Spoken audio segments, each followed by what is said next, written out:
pistes de sécurité ne peuvent absolument pas continuer pour vous. Le présentateur reprit la parole avec beaucoup de compassion pour annoncer la sentence finale. Brandon.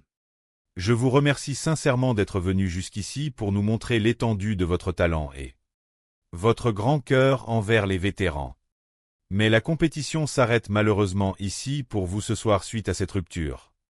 Je vais devoir vous demander de bien vouloir quitter la forge de manière définitive. En rassemblant ses affaires et les débris de son sabre pour quitter le plateau, Brandon Androski confia ses impressions face à la caméra, affichant une belle dignité malgré la déception légitime qui se lisait dans ses yeux. « J'ai un sentiment profondément partagé ce soir », avoua-t-il avec franchise. « J'ai certainement raté quelque chose d'essentiel au moment de ma gestion des températures lors de la trempe ou du redressage de la lame dans mon atelier, ce qui a causé ces micro-fractures fatales. Mais, ajouta-t-il avec une grande élégance d'esprit en regardant son rival, il faut reconnaître que le sabre de cavalerie en damas de Henry est tout simplement incroyable de performance et de beauté de toute façon, et il mérite amplement sa victoire. Pour ma part, conclut Brandon avec un grand sourire chaleureux. C'était une expérience humaine et professionnelle absolument extraordinaire et enrichissante du début à la fin. Cette aventure m'a énormément apporté sur le plan technique et personnel. Et je ne regrette absolument pas d'avoir pris le risque de participer à cette émission. Je rentre chez moi dans l'Utah pour continuer à forger pour mes vétérans. Chapitre 19. Le sacre du forgeron. Après le départ d'un Brandon applaudi par l'ensemble du plateau, Henry Walker se retrouva seul au centre de la forge, le visage baigné par l'émotion de ce dénouement incroyable. Le présentateur officiel de l'émission s'approcha de lui, un immense sourire aux lèvres, et prit la parole d'une voix forte qui résonna dans tout le studio. « Henry Walker, vous n'avez plus aucun concurrent en lice face à vous ce soir. Votre sabre de cavalerie en acier damassé a survécu avec brio à toutes les épreuves destructrices de nos experts. De ce fait, vous êtes officiellement sacré le grand vainqueur et le meilleur forgeron de cette compétition. Et vous allez recevoir immédiatement des mains du jury un chèque d'une valeur de 10 000 $, ainsi que le trophée tant convoité. » Un tonnerre d'applaudissements éclata alors dans l'atelier, les juges se levant pour saluer la performance exceptionnelle de l'artisan de l'Oklahoma.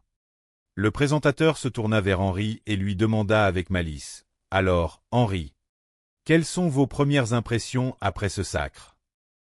Henry, les larmes aux yeux et les mains tremblantes de bonheur, regarda le chèque et le trophée qu'on venait de lui remettre. Il laissa échapper un soupir d'incrédulité et répondit d'une voix coupée par l'émotion. « J'en reviens pas du tout, c'est tout simplement un rêve éveillé pour moi. » Les trois juges s'approchèrent de lui pour le féliciter personnellement et lui serrer la main. Le juge principal lui dit avec beaucoup de respect, « Henry, vous nous avez présenté aujourd'hui un très beau sabre de cavalerie, tant sur le plan historique que sur la maîtrise technique de votre damas torsadé. Toutes nos félicitations pour cette victoire amplement méritée après votre départ catastrophique du premier tour. » Face à la caméra pour ses toutes dernières impressions de fin d'émission, Henry Walker, arborant fièrement son trophée de champion, prit le temps de savourer son bonheur et de mesurer le chemin parcouru depuis son atelier de Hobart.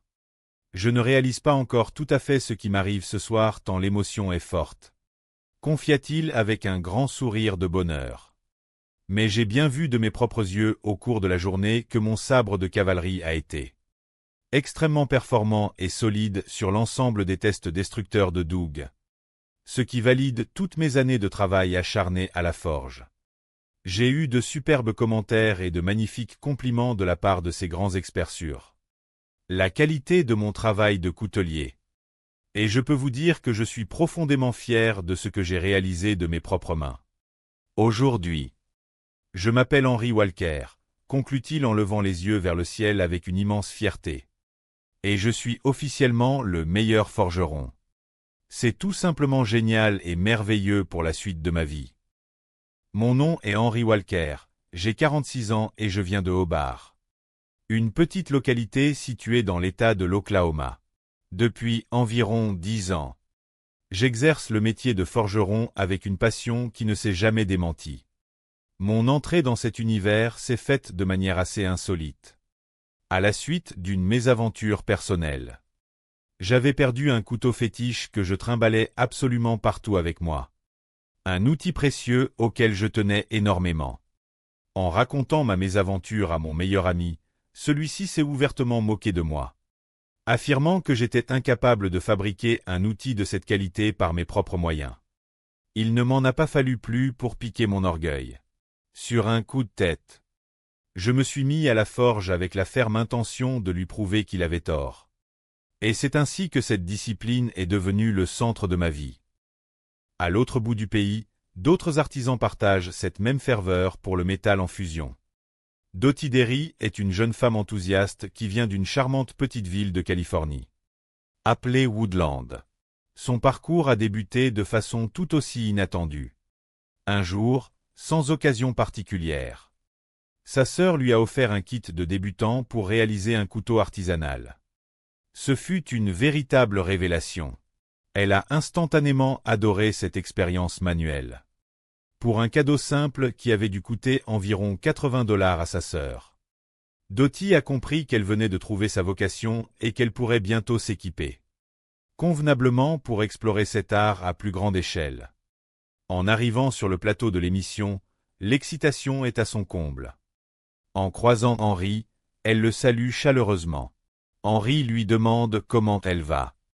Et Dottie répond avec un grand sourire qu'elle n'a dormi que 2 heures mais qu'elle pète la forme. Prête à affronter tous les défis.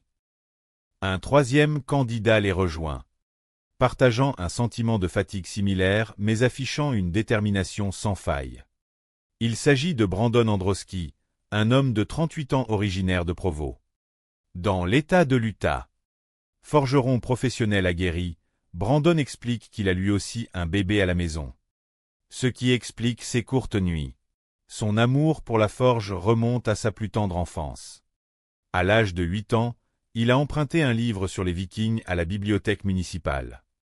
Les pages de cet ouvrage détaillaient minutieusement les outils qu'ils utilisaient et leurs techniques de forge ancestrale.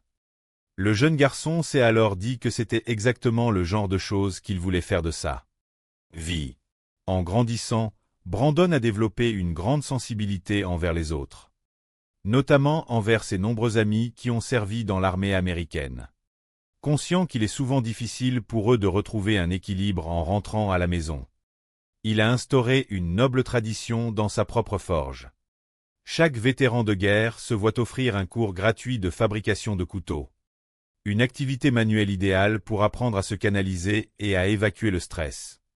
Brandon caresse d'ailleurs le rêve d'ouvrir un centre dédié pour les aider davantage à travers l'artisanat. Le 4e membre de ce groupe est Matt Danielson, un homme rigoureux de 40 ans. Il est le directeur d'une petite école de coutellerie réputée à Salt Lake City. Pour cette aventure, Matt sait qu'il peut compter sur le soutien indéfectible de sa femme et de ses 4 enfants, qui l'encouragent de toute leur force à distance. C'est avec une immense fierté qu'il participe aujourd'hui à la célèbre compétition du meilleur forger. Son objectif est clair. Il espère vraiment l'emporter pour faire rayonner encore davantage cette passion qui est la sienne. Et valoriser le travail de son école.